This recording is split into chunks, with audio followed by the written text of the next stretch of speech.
Hello, everyone. My name is Chad Kaufman. I'm the RFSI Grant Specialist here at the Department of Agriculture, Trade, and Consumer Protection.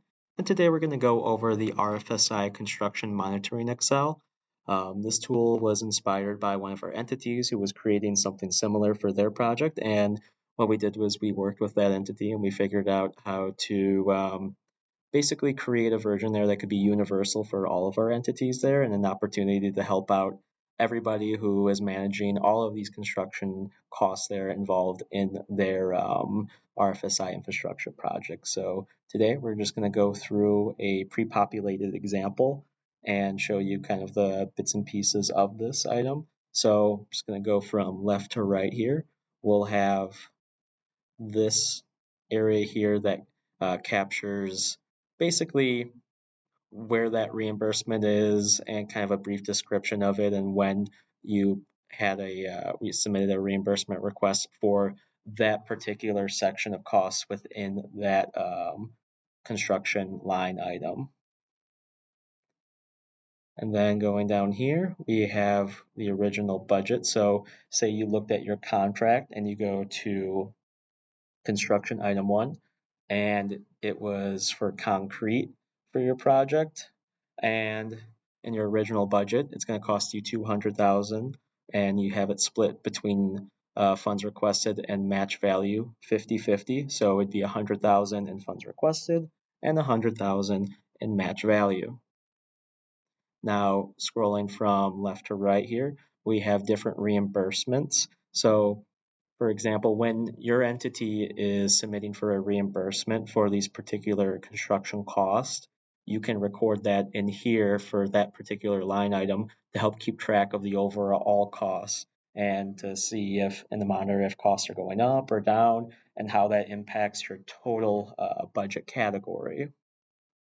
And then finally, towards the end over here is just a running total of what kind of expenditures your entity has experienced for that particular line item and how much of your original budget is remaining for that particular line item and what kind of deviation you have experienced with that piece. Now, scrolling all the way to the bottom, you'll see here is a running total for the total construction costs budgeted. So if I go to my contract and go specifically into the construction category and I should see that it matches what is down here. So for example, I have $600,000 in construction costs as it relates to my project, and $300,000 is going to go to funds requested and $300,000 is going to go to match.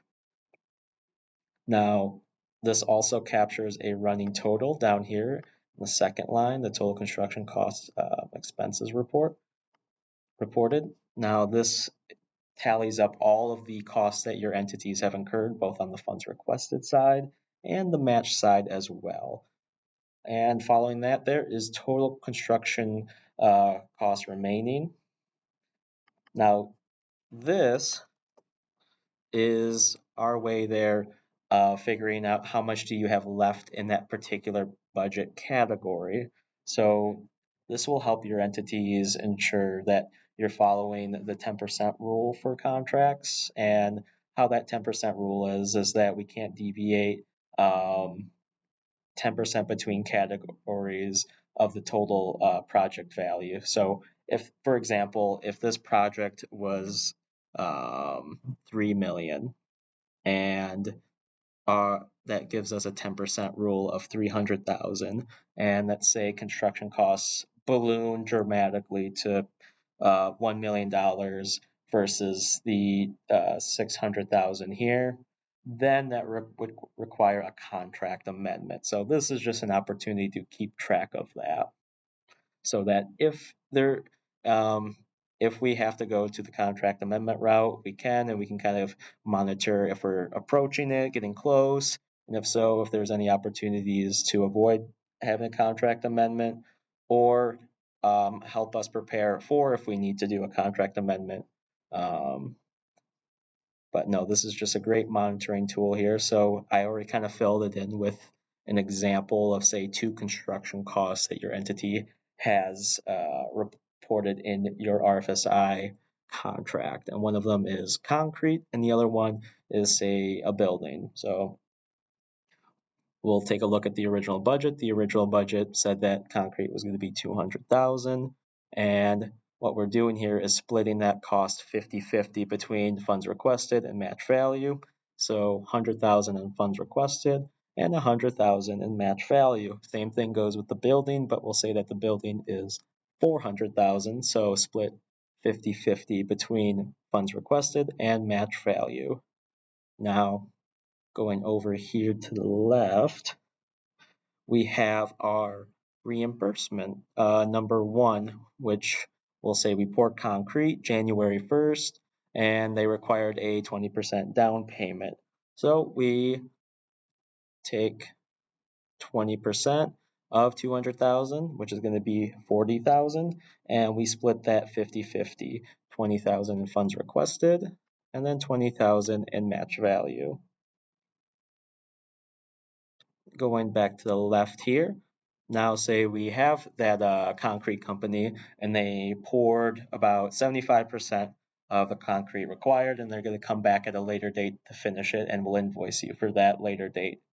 So what we did was, depending on how they charge you, I know there's some concrete companies or construction companies that charge a little differently, but what we did was it's the 75% minus the down payment, which was 20%, so 55% of that line item's cost. And since that line item is 200,000, 55% of that would be 110,000. So split between the two funds requested and match value, your entity reports a reimbursement of 55,000 for funds requested and 55,000 for match value. So what you'll do is just input those values here, and it'll keep track of those costs here down the road. Now, say the company comes back and they finish the job 25%, but they experience some cost increase. What should have been what was left on the grant here. So it's about 150,000 after tallying all these guys up here. Yep, 150,000. It's gonna. They reported it was going to cost 50,000, but costs have increased, and now it's going to cost you 60,000 to finish the 25% concrete. So split down the middle, 30-30, and keeping track over here, the running total. So it will keep track of, if you split everything down the middle, the additional 5,000 in funds requested you had to make, and then the additional match value of those costs. Now going down the line here to say your building, now that you've poured all of this concrete and ready to begin the actual construction of the building, you hired a entity to begin the scaffolding and all of the work there. So, but they require a down payment of 20%. So same case here, 40,000 split, or I should say 80,000 split 40,000 to funds requested and 40,000 to match value. And they were able to get 50% of the construction done at the same rate there as they initially estimated. So, and we're doing something similar to what we did above there. So it's 50% minus that 20% down payment. So it's 60,000, or sorry, it's 120,000 in total cost, with 60,000 being funds requested and 60,000 in match value. Now, good news with this entity is that the remaining 50%, they were able to complete it without incurring those additional costs, or it was cheaper overall, even if you recorded it as the original budget of being 400,000, and they quote you for say 360,000, we'll still keep that original budget amount as what was written in the contract. But we'll say that it was 360,000, and the way that they billed you was that the remaining 50% there was going to be 160,000. So split between the two, we have funds requested and match value, it's 80,000 and 80,000.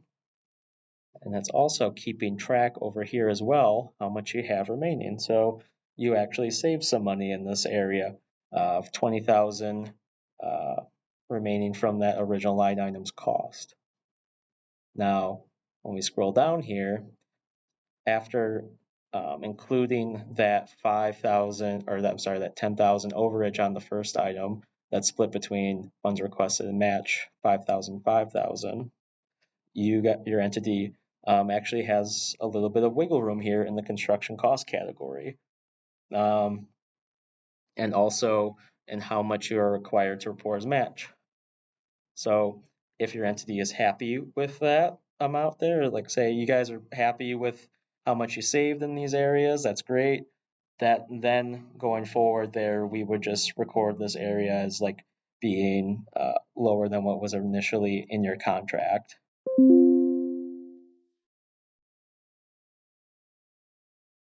Or if your entity, would like to incorporate more costs onto your infrastructure grant, say for example, you originally wanted a box truck and it was 65,000, but now you found out that it was going to be 80,000, and you would like that the extra $15,000 in cost there to go towards the funds requested there. Well, we could work with you a bit more on that, and find new match opportunities to include there, so that again your entity could theoretically reimburse for more than what was originally listed for another item outside of this category.